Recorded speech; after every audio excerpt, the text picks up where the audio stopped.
Toilet ഉള്ള ബാത്റൂമിൽ തുമ്മിയാൽ തഹ്മീദ് ചൊല്ലാൻ പറ്റുമോ? അതുപോലെ തന്നെ വല്ല അസ്വസ്ഥതയും വന്നാൽ കെലിമയോ മറ്റോ ബാത്റൂം, ടോയ്ലറ്റ് എന്നീ സ്ഥലങ്ങളിൽ ചൊല്ലുന്നതിൽ വല്ല തടസ്സവും ഉണ്ടോ എന്നുള്ളതാണ്.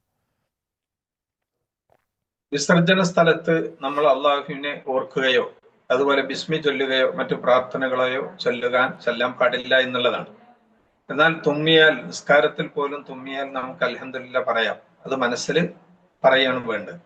എന്ന പോലെ തന്നെ ടോയ്ലറ്റിലാണെങ്കിലും നമ്മൾ തുമ്മി എങ്കിൽ അൽഹംദുലില്ലാ എന്ന് ശബ്ദം പുറത്തു വരാത്ത രീതിയിൽ നമുക്ക് മനസ്സിൽ പറയാവുന്നതാണ്.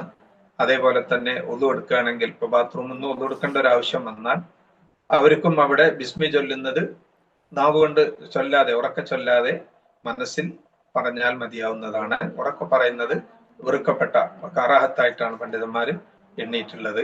അതുകൊണ്ട് മനസ്സിൽ പറയുകയാണ് ഇത്തരം സന്ദർഭങ്ങൾ അവർ ചെയ്യേണ്ടത് ഇൻഷാ അല്ലാഹ്.